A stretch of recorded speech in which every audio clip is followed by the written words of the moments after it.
Magandang umaga guys. Tayo po ay magre-repair ng electric fan guys.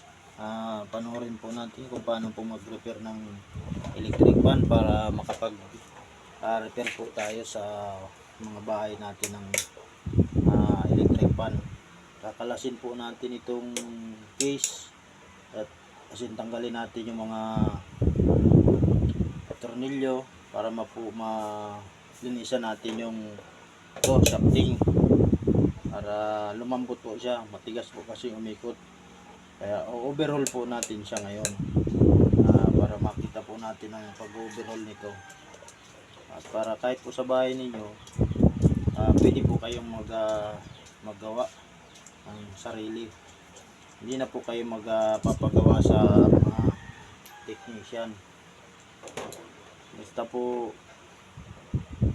lilinisan po ninyo itong shafting, lilihain po ninyo nung ganito po kakinis na papel diliha. 1,000 po ang numero po nito para mapakinis po natin yung shafting. Ayan po guys ang pag-overhaul ng Tapos chichikin po natin kung ayos po yung linya, tapos yung capacitor niya ay gumagana. Yun, andar po siya ulit. Kung hindi naman po siya umandar, subukan po natin palitan ng capacitor. Ang ganito po capacitor.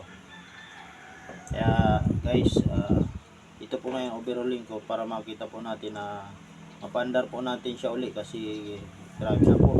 Luman-luma na. Dekada na daw po kasi itong ginagamit. Ngayon lang po nasira. Kaya gagawin po natin po siya para magamit ulit. At ayaw ibenta ng may-ari sa magkakalakal. Sayang daw. Kaya yung naman po, ayusin na lang natin. Kaya po guys, yung mga electric fan ninyo dyan, pag di nyo kayang ayusin, nandito lang po ako.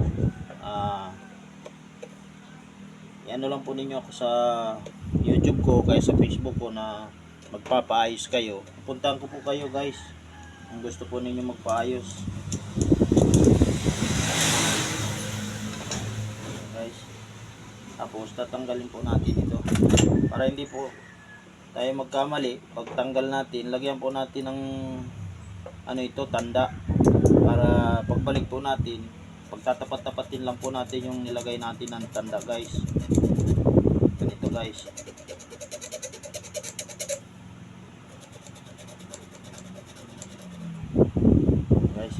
Yan guys, mga gas-gas na yan, pag buo natin uli, pagtatapat-tapatin lang natin yan, nasa tamang po yan guys, nasa tamang posisyon siya uli, hindi magkakamali.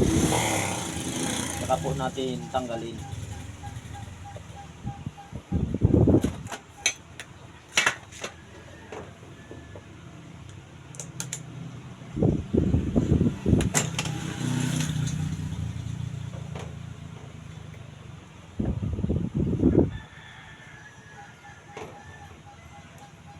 Ng tigas guys, mahirap nang tanggalin.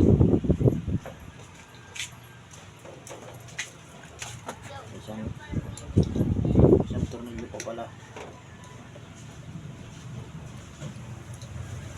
Yun, tanggal na guys.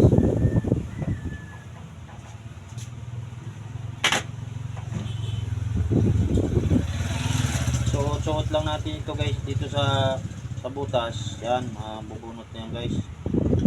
Yan. Yan. Tapos bunutin natin ito dito guys. Yan. Yan guys, grabe ang dumi guys. Yan. Lilinisan po natin yan. Babarasin po natin para yung hindi po masyadong dinambras, para hindi po maputol yung mga rewind. Kasi pag naputulan po yan, hindi na po yan naandar. Bibili na po ng bago.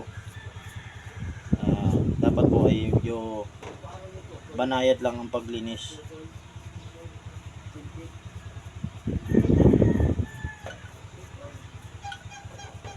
Guys, Yun. So guys, malinis na.